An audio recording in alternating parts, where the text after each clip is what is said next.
Tonight, after nearly 100 years of talk and frustration, after decades of trying and a year of sustained effort and debate, the United States Congress finally declared that America's workers and America's families and America's small businesses deserve the security of knowing that here in this country, neither illness nor accident should endanger the dreams they've worked a lifetime to achieve. Tonight, at a time when the pundits said it was no longer possible, we rose above the weight of our politics. We pushed back on the undue influence of special interests. We didn't give in to mistrust or to cynicism or to fear.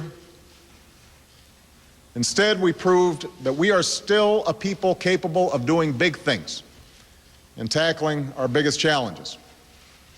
We proved that this government, a government of the people and by the people, still works for the people.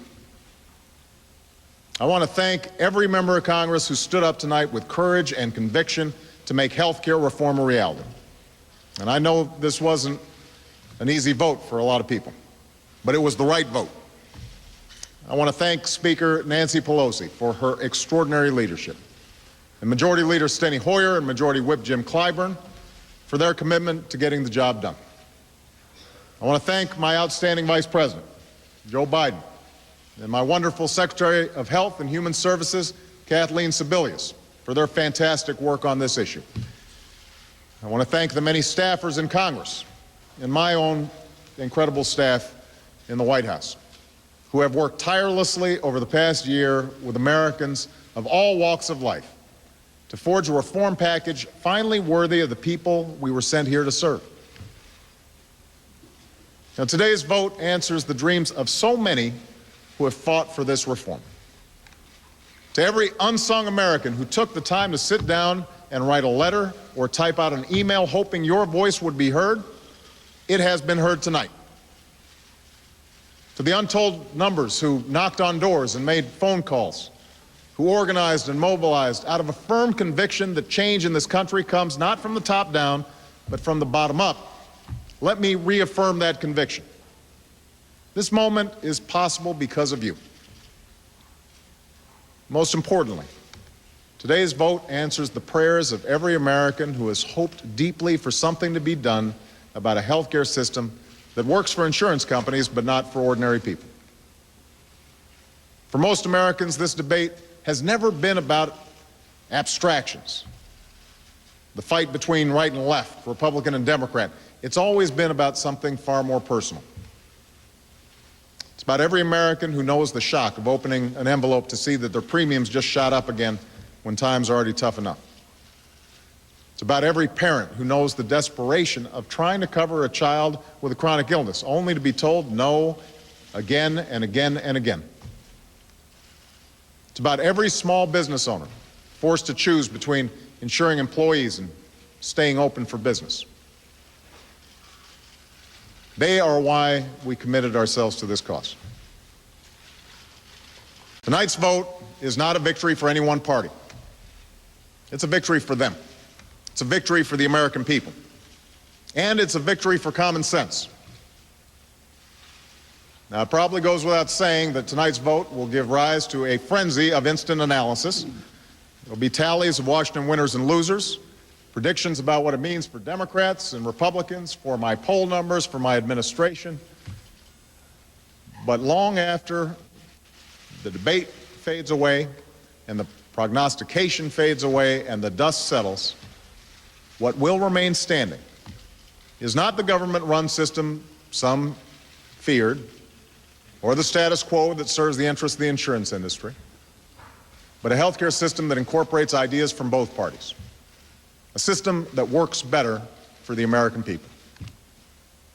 If you have health insurance, this reform just gave you more control by reining in the worst excesses and abuses of the insurance industry with some of the toughest consumer protections this country has ever known, so that you are actually getting what you pay for. If you don't have insurance, this reform gives you a chance to be a part of a big purchasing pool that will give you choice and competition and cheaper prices for insurance. And it includes the largest health care tax cut for working families and small businesses in history, so that if you lose your job and you change jobs, start that new business, you'll finally be able to purchase quality, affordable care and the security and peace of mind that comes with it. This reform is the right thing to do for our seniors. It makes Medicare stronger and more solvent, extending its life by almost a decade. And it's the right thing to do for our future. It will reduce our deficit by more than $100 billion over the next decade and more than $1 trillion in the decade after that. So this isn't radical reform, but it is major reform. This legislation will not fix everything that ails our healthcare system, but it moves us decisively in the right direction. This is what change looks like. Now, as momentous as this day is, it's not the end of this journey. On Tuesday, the Senate will take up revisions to this legislation that the House has embraced. And these are revisions that have strengthened this law and removed provisions that had no place in it. Some have predicted another siege of parliamentary maneuvering in order to delay adoption of these improvements. I hope that's not the case.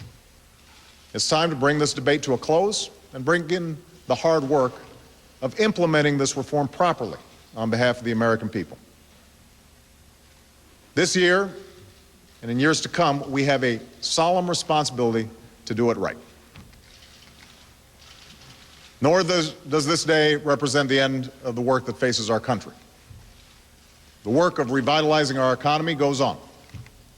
The work of promoting private sector job creation goes on. The work of putting American families' dreams back within reach goes on.